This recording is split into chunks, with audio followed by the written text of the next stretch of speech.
Good afternoon, everyone, and welcome to Bertie Live. This is the broadcast every week where we speak to you about vision with imagination and everything that surrounds that. We had a lot of great discussions in the last couple of weeks. We really delved deep into the person and also how that applies to mental health and approaching our work and our job, etc.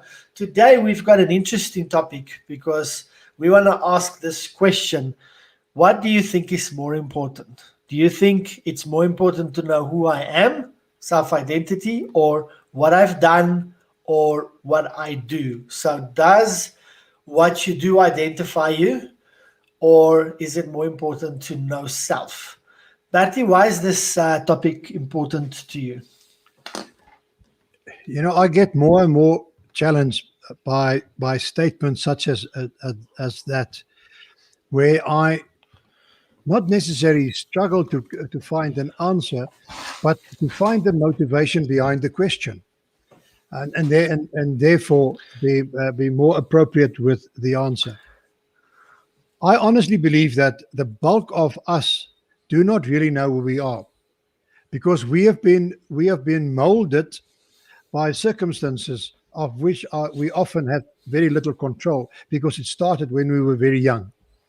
And I mean, you all know me. Well, I've spoken a lot about the fact that we are born unique, and then unfortunately we spend the rest of our life to fit in rather than to stand out. So we lose that uniqueness, and a desire to be different. We are more comfortable just being the same. But then so often in our life, we we need, and we almost demand and desire to be different, to stand out. But it's very difficult to switch yourself on and off. And the reason why we find it difficult is because we don't know who we are. So people from the outside, when they look at us, they see what we have done and what we stand for, but they don't really know who I am, because in many cases I don't know either.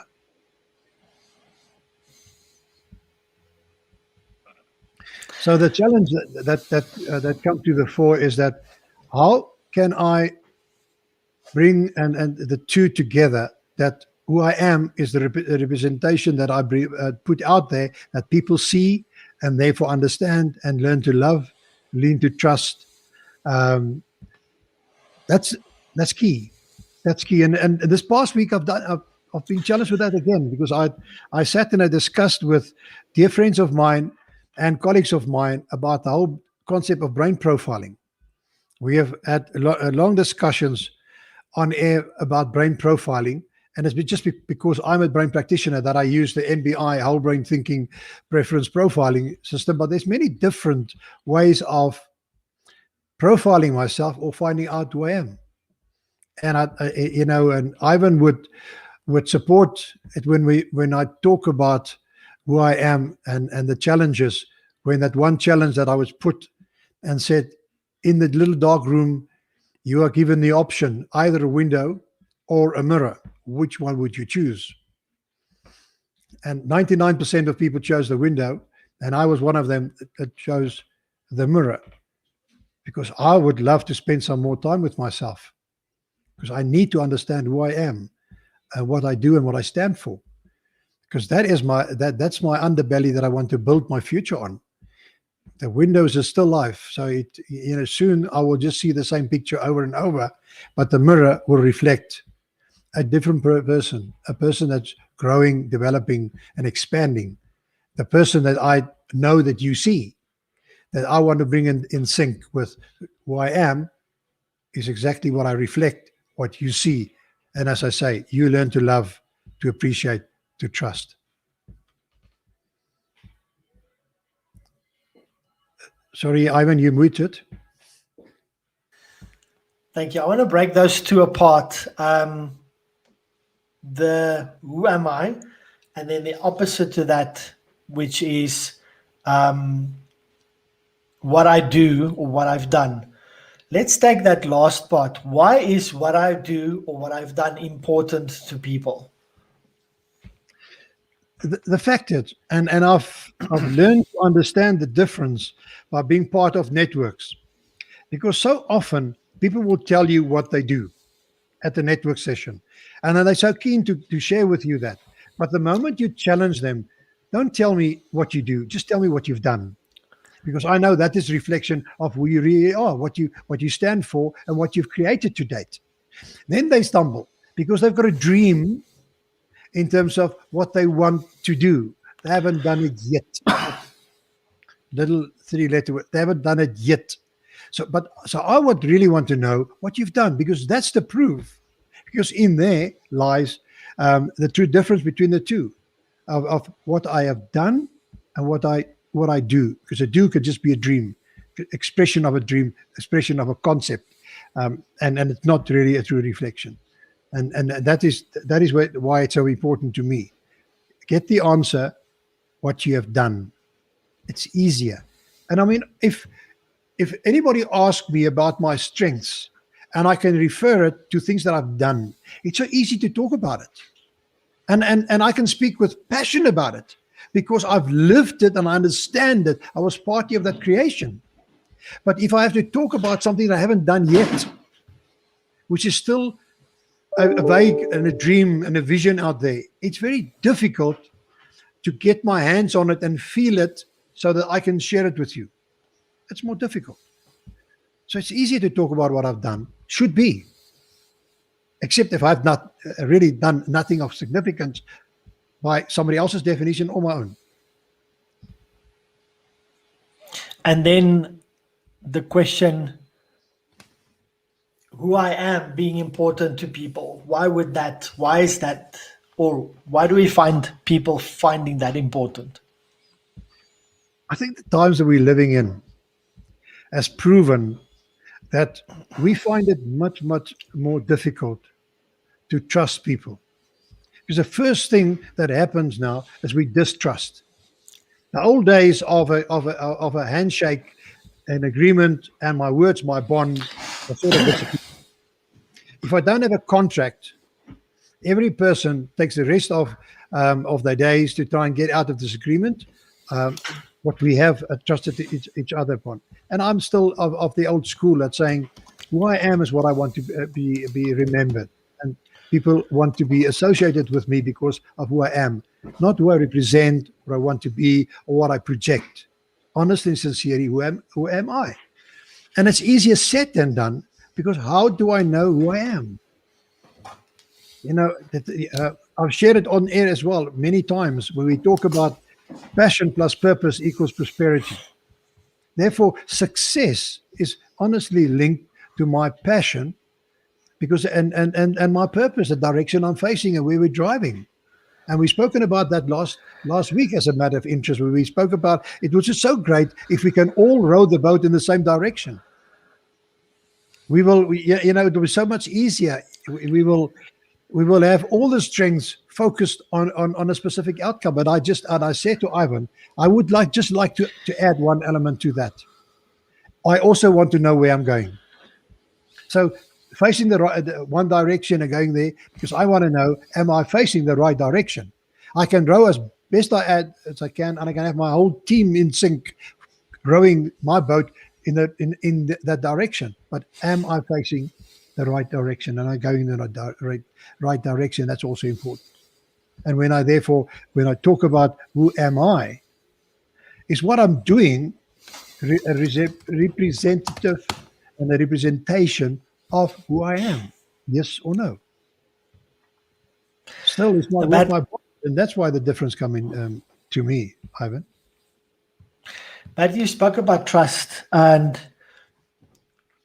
in relationships and when we work with staff, employees, peers, companies, etc. Trust is often one of the biggest barriers for people to collaborate and work together. And you're always talking about collaboration, healthy working spaces, communication, etc. I find it very valuable, this approach of when you enter into a relationship or engage with someone, that you start with trust. In other words, you give someone trust before you've even engaged. And only if there's any challenges or a reason was given for you not to trust, like someone disappointed you or they did something wrong, then you can work on restoring that trust. But don't you think the practice of let's start with trust is better, and that's going to help us achieve more? Leadership is based on relationships and based on trust. Because a relationship, as its core essence, is built and molded around trust. Because if people can trust that what I say today and I say tomorrow and the day thereafter, what I represent today and tomorrow and the day thereafter is exactly the same, they will follow me because they would know whatever I say and do, I'll back myself up and follow that through. So the trust is a non-negotiable. But sometimes trust is also built on what suits me best in the moment or on this day. And when things change, we change almost our definition of who we are and represent so that we can bring it back to, don't you trust me? The challenge to a friend or a family or a business associate. And I really don't want to talk much about business today. I want to talk about us, me, you, the individual. That can people trust me? How can I ensure that they trust me? Because I can't force them. And the only way I can make certain that they trust me is that I'm trustworthy, that I've done what I've said, that I represent what I've said, that I committed myself and then did that.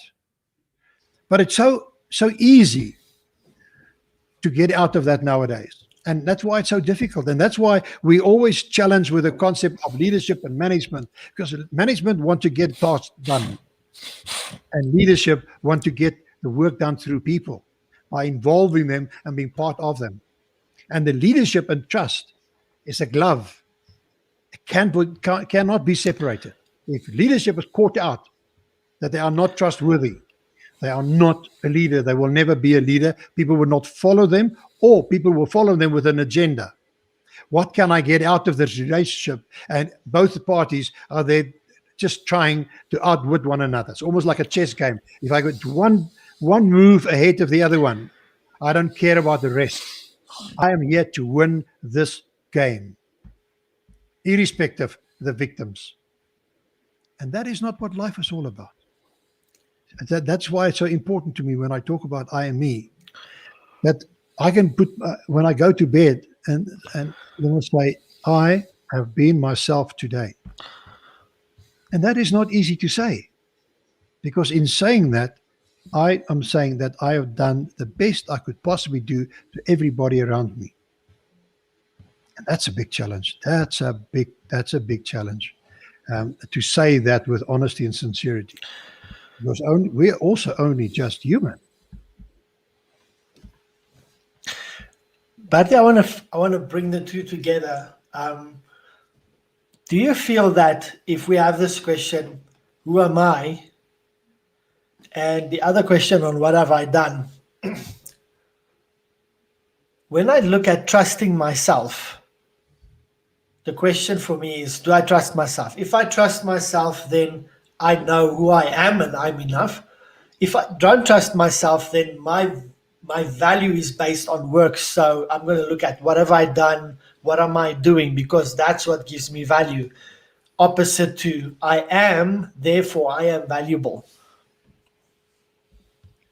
The reason why I would not trust myself, I would say, is that if I go through life with agenda, because if I always have to be aware of what I'm projecting and what I'm saying to people so they get that right impression, because I need a certain outcome in this relationship or in this communication, in this action, then you find that you are not sincere to yourself.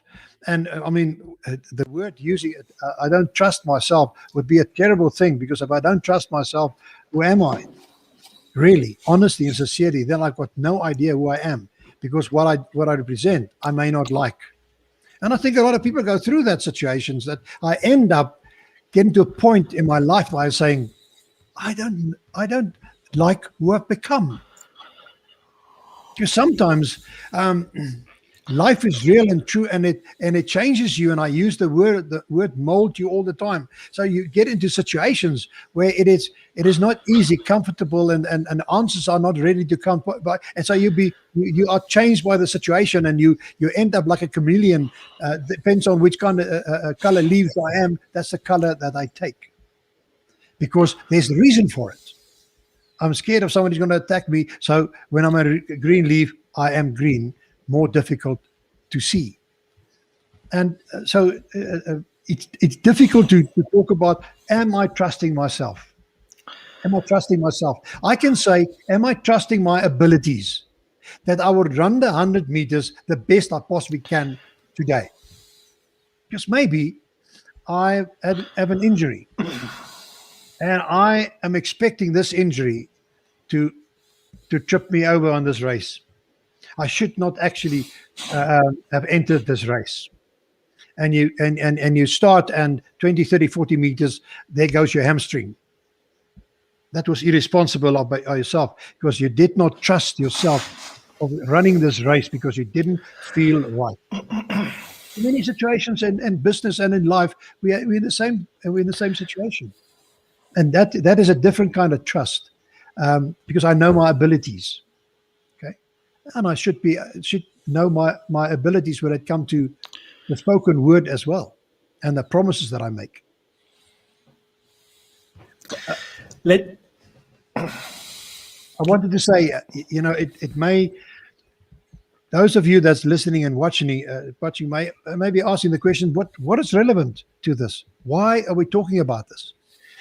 In terms of the whole brain thinking process, it tells you what is your thinking preference. In other words, why do I do what I do the way I do it? If I have the answer to that question, why do I do what I do the way I do it? I understand where my passions come from. Because if I do what I like, if I do what I love, it will be what I'm passionate about. And I will always do the best to my best of my abilities.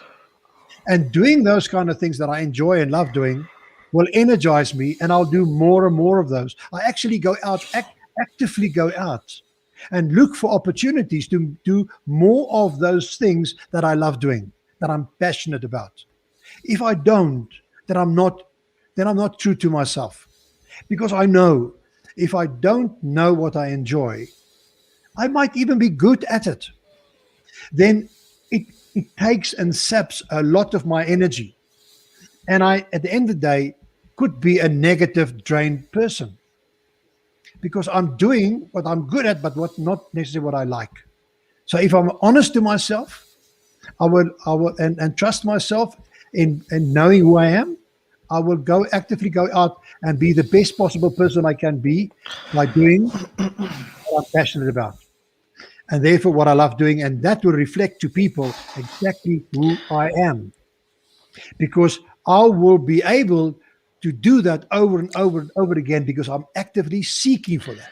So when I think of the brain profiling, and people struggle and are challenged with knowing who they are and why they find that certain people, certain situations, so certain jobs, certain sport activities, whatever the case may be, is really draining them. When they go home at night, they've got no energy. They can hardly make the couch, and that's where they lie, and from there they go to bed. So they understand their why is that the situation, so that we can help them by explaining to them the whole concept of preferences, that you can focus on what you love doing, and to go out to people. And I see it when I talk to people about these things, how they change, and eventually they start doing those activities or things that they disliked. They do them as well, because, as I said, they sometimes very good at that. But it takes energy, because it's active thinking about these things, and they find ways of doing it, shortcuts. It's like making yourself a mold to create something, or a jig that help you to make it easier and be able to do it over and over and again. And that's all about it. So core to this chat is about, who am I really? What am I passionate about? Because if I know my passion, defining my purpose, therefore rowing my boat in the right direction because I have an idea and clear view and vision of where I'm going. Done it. Done, dusted. That's all I need in my life. Okay. That's why I'm talking about this subject, because I've experienced it again, guiding people into the process that understand. And sometimes people will say to me, but I've known it all the time. I said, no. There's things that we know that we do know, and there's things that we know that we don't know. And there's sometimes situations we don't know that we do know, or we don't know that we don't know. So it sounds ridiculous that I don't know what I don't know until a coach or somebody come and help you, and you say, I've always known that. I just didn't know why. Now I at least know what I did not know or don't know, and I fix it, and now I know what I know. And I follow my heart doing what I know and what I'm passionate about, because I know who I am. Bertie, this question, you've spoken a little bit about how this is influenced by brain profiling and helping you guide through identity. This is a definite identity issue, and for me, value. Two questions: how does this influence the relationship of the individual with the employer, and then the other way around, the employer's relationship with the individual, and what are the solutions in those two scenarios? When you spoke about the word about identity and values, I would like to start off answering this one by saying that if I know who I am and I know what my values are, that defines my identity. In other words, that's who I represent. So my identity is a function of who I am and my values associated with that, because I follow through on who I am and who I stand for. If we think about the work situation, and even in friendship circles and all of that, it's interesting. And I saw something today when I was looking for an answer to a challenge, and it might not be any relevance to what we are talking about today. On the other hand, it may. And it actually reads, a man has asked his father, "Father, how will I ever find the right woman?" And I had that question yesterday. Where will I find the right woman? And I didn't have an answer. And in this case, the father replied, forget about finding the right woman. Focus on being the right man. Wow. Could never have said it better. Forget about finding the right woman. Focus on being the right man. Okay. So when we then think about who am I, my brain profiling and the organization or the business that I represent and where I work and the relationship that I'm in and whatever, if I'm just true to myself, because that I know who I am, why do I do what I do the way that I do it, other people will know that's Bertie. So come the situation, comes the response, comes the action, because Bertie will respond in terms of his thinking preference, what he loves doing. That will also mean from an employer's point of view and from your point as an employee. If you want to be the best you possibly can, that would mean do what you love doing. And if the job that you're in, and I say again, you can even be good at it, is not what energizes you, in other words, what you love doing, then you're doing a disjustice to an injustice to yourself, because you owe it to yourself to find that job where you can be the best you can possibly be. In other words, following your what you love doing. So, and from an employer's point of view, if the employer understands just mindfully what makes you tick, he or she will find it so easy to push the right buttons. Because if they push that button in line with what I'm passionate about, I don't even ask questions, I just do, because I enjoy it so much. So all you must do as an employer, and in other words, as a leader, because those are the kinds of key things that I expect from a leader. Okay. It's to understand and know each of his employees, know their strengths and know their weaknesses. So when there's weaknesses, to support them, and when there's strengths, to give them freedom to do even more and more of those. And if you can get that right, and sometimes it's not possible. I mean, honestly, we all in situations in a work environment where maybe there's 60% that I love, 40% I don't, or 80-20, or whatever the case may be. But if you understand the principle, you will, and you focus on what you love doing, what energizes you, and then you will be able to look at the others and saying, how can I manage those things? Sometimes I get to people and they say to me, certain elements of my job that I sincerely hate. And hate the fact that before I have to go home, I have to do those kind of things that I actually hate. So I leave the office negative because I had to do that task. And then I ask them, why do you have to do that task at the end of the day? Can you do it some other time of the day? Because sometimes there's an activity that takes you 2 hours because you absolutely hate doing that. So the time spent on it is disproportionate to the time it should actually take, because it's a mind game. Okay. Then I convince them, and we identify that, and we convince them, and we manage. Okay, fine. Now you start doing those kind of activities first thing in the morning. When you're fresh, good night's rest, and you're at the office, and you are ready to go for the day, and you're looking forward to all those nice things that you do. Then you tackle those things that you dislike. Or let's put it this way, least like. And I can promise you, the interesting thing will happen. Because you then doing it in the morning, and the rest of the day is all the great and nice things, you actually look at this task a different way, because you look at the task, and beyond the task, as when you focus on the nice things that are going to follow once I've done this unpleasant task. And before you open your eyes, that activity that took you 2 hours to do at the end of the day and left you so miserable that that when you get home, you kick the dog and sit on the cat, you all of a sudden do them in 15 minutes. And you will never believe that anybody told you, because you're so focused on doing that task. You are committed, and you end up doing a 2-hour task in 15 minutes. And you say to yourself, man, this ruled my life, made it living hell, and it's only 15 minutes. But you can only do those kind of things if you know who you are. In others, what you love doing, and what is your thinking preference.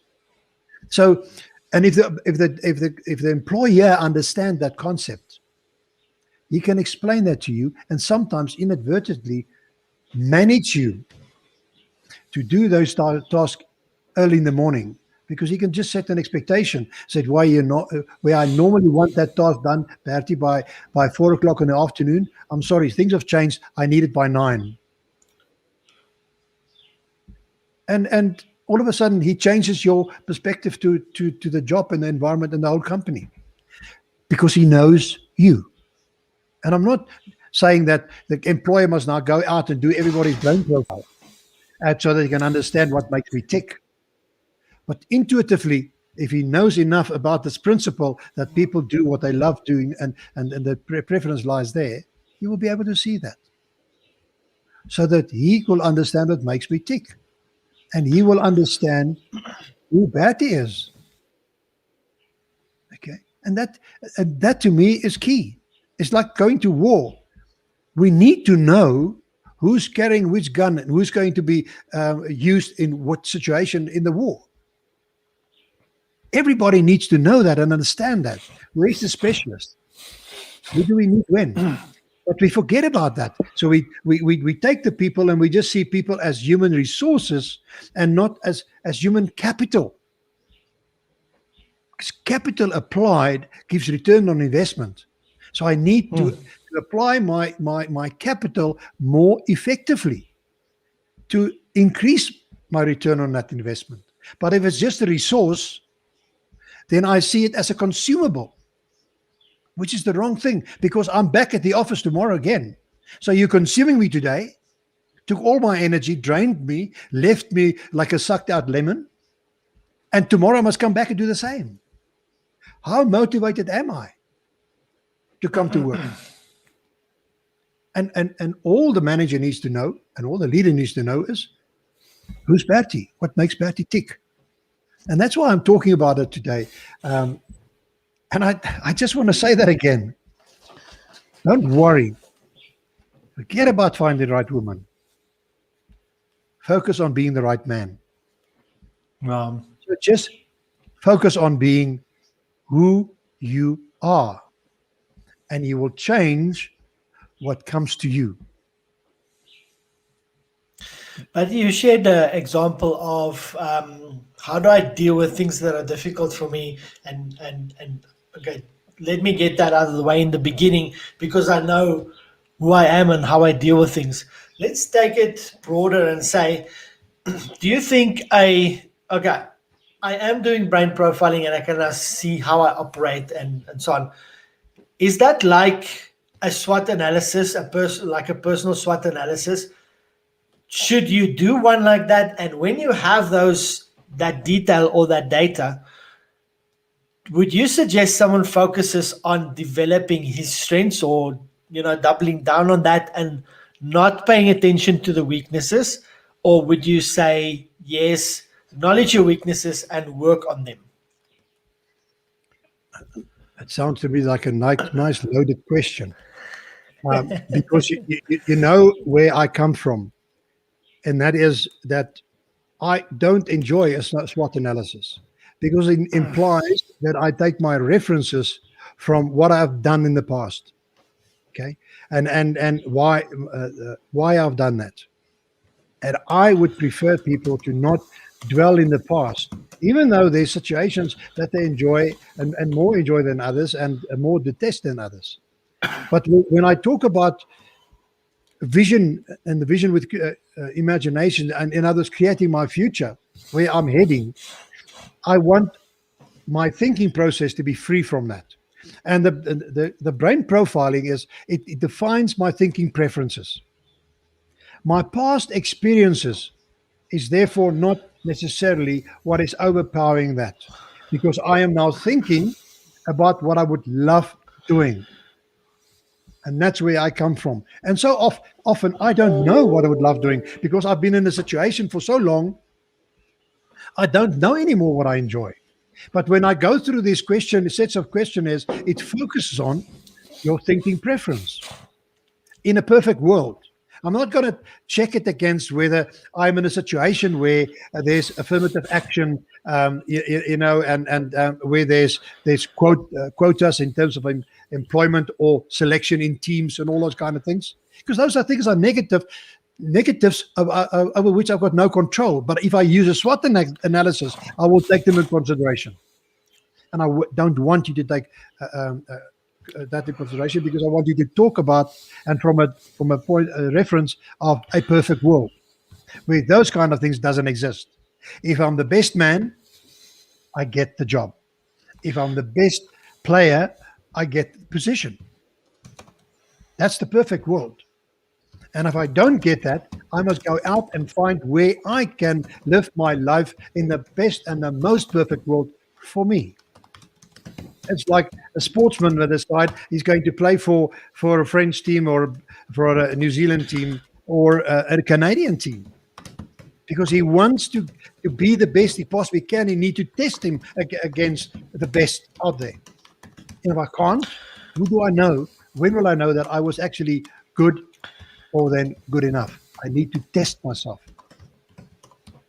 And that's why I enjoy the brain profiling when you talk about the preferences. Because the moment I do a SWOT analysis, I say again, and I conclude by that, I'm grounded in the here and now, in the past experiences and the limitations that I can see, because I'm limited by my horizon. I'm not thinking beyond the horizon. And I want you to strategize a plan and create a vision with creativity and imagination beyond what you can see.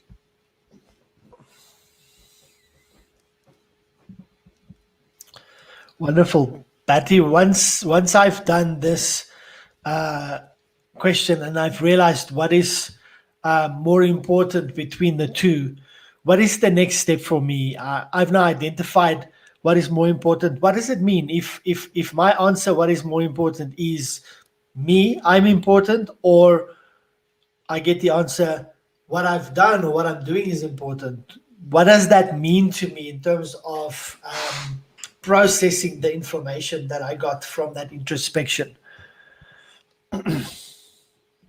If you have that almost perfect knowledge about who you are, therefore what you love doing and should be doing more of, we the whole thing about brain profiling is that it's a whole brain thinking profiling, understanding that I must apply my whole brain, even though there's a preference in certain quadrants that I prefer. Dealing with people, that I'm an emotive person, right brain person. There's a lot of work that needs to be done and completed. So I cannot disregard the existence of the left brain activities, that where there's budgets, where there's activities, where there's rules or regulations, standards, deadlines, commitments that need to be done. I cannot. So I must understand that there's a whole brain, but I know what my preference is. So I'm going to look for more of those. And if I possibly can, I will outsource those activities that I least enjoy, or I find or employ people that do that, that enjoy the left brain activities, the more administrative work. And there's people that just they adore it. You sometimes get at a shop and there's a person behind the till, and you ask yourself, it must be dreadful to do this kind of work, to do these kind of things over and over. But what you don't know is that person sitting there may enjoy that job 100%, because it's interaction with people. It's different people that pass away. She's out in an open space, not locked up in a little office, doing the very same thing over and over. And you think, yeah, but it's over. There's routine. She takes it, scan the item, put it in the bag, and off you go. People enjoy certain things. That makes us so unique. Okay, so and that is important. But so if you know that, you owe it to yourself to allow yourself to grow and develop into doing more of the things that you love doing. If the organization that you're in, or the position within the organization that you're in, doesn't meet what you are passionate about, look in organization, look wider. Isn't there a position there that may fulfill more of your likes than your dislikes? That you can spend more time doing what you're passionate about, and least you're not. You look at that, and then you apply in organization. But you also owe it to yourself that if it's not, that you go out there and find where you can live the most passionate life that you can. You owe it to yourself, so that you can get home every night, dancing through the front door because you're so energized. Your day was so fantastic. You can't wait to tell it to everybody, even those that doesn't want to listen, because you're so passionate about what you're doing, and you can be that happy. And the question is now, how do I relate that? The fact is, if you are living your life doing what you're passionate, people will see it. They will notice what you're doing, and they will see how great you're at that. And they will give you more of those. Even your boss will give you more of those, to challenge you more, giving you those kinds of things. And all of a sudden, a position that maybe never existed in organization is developed because of your passions, and they appoint you in that position because you see the value that you add to the organization, because you're doing what you're passionate about. So you've got to allow you to live that life. Don't put it in a box if you know who you are. If that's me, bring it to the fore and start living it. As I say, you deserve that kind of life. If that's your vision that you've set for yourself, start living it. And if you can't live it in the situation where you're at, go out there, find the answer to what you need in terms of to live your life. And it applies to relationships. It applies to everything, my friend, out there. The sooner you do it, the better. I mean, if you are locked up in stuff that you hate, try to analyze it, because sometimes we say, I hate, but you've got no idea why you use that word. And if you break it down and analyze it, you find that You actually got a great job where you're actually good at. But there's a small element where something went wrong someday, somewhere. And you are focusing so much on that your whole world is negative. And when you focus on your thinking preferences, in other words, what you should be doing, love doing, all of a sudden you'll see that it doesn't apply. You know, I spoke to somebody in the week, and a reference was made to an ex-husband to my son's father. And I challenged her on that. I said, you know, there was a time when that was your husband. You married them for love. Now you can't even get yourself to say the word, my ex-husband. You're talking about your son's father. But there's a breakdown in relationship between yourself and your son because of the father of my son and the mother of my child. Can't connect those two.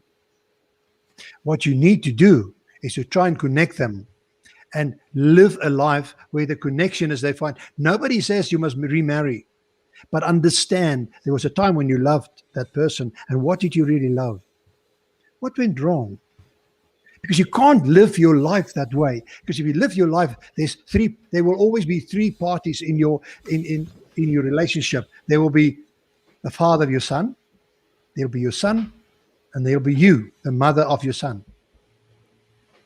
You owe it yourself to bring that together. And the same is an organization. There's things that you inadvertently do that create this disjointedness and almost unhappiness. And at the end of the day, we can also link it to trust that's gone out the door, because I don't trust the situation anymore. So I find reasons to fight the situation. And that is why I wanted to share this with you and discuss it with you, saying, be desperate to get to understand who you are and start loving yourself unconditionally. And then you'll be able to understand exactly what you love doing and why, and what you don't enjoy and why. And by focusing on that, by understanding it, you will create an environment around you in which you can be yourself 24/7, because you've got full knowledge of who you are, answers to your why. And that is so crucial. Take it into relationships, take it into parenting, take it into the office. It makes a difference. Take it to the sports team. I mean, we want to break relationships by saying a lot of bad things about our fellow teammates, but on the field, we want that teammate to support us, to be there for us. And at the end of the day, we end up a disjointed team, and the poor coach has got no idea what's happening. And until he knows every individual and can start getting them to be passionate about their role and their position in that team, he will always have a disjointed team, and the best 15, 14, 11, 7 players, doesn't matter what number that team is all about, will not function as a team, and therefore would not be effective, and therefore would not win. Doesn't matter how hard they try, because the strength lies in the numbers rowing in the right direction. It's awesome. Thank you, Bertie. I think this is a great discussion, and we keep on, in everything that we're discussing as an overarching theme, we keep on coming back to the individual. And I think what we're learning from you consistently is that you've got to know who you are, because if you don't know who you are, the rest of your life is not going to make any sense. It's not going to work properly. But if you know, there's this saying, know thyself. And I think if you know yourself well, then I think everything else is going to make much more sense. Absolutely. I mean, we've used this reference of Alice in Wonderland, when she got to the crossing and asked the alley cat which road should he take, and the cat's counter question was, depends where you're going. She said, I don't know where I'm going. And she said, fine, then any road will take you there.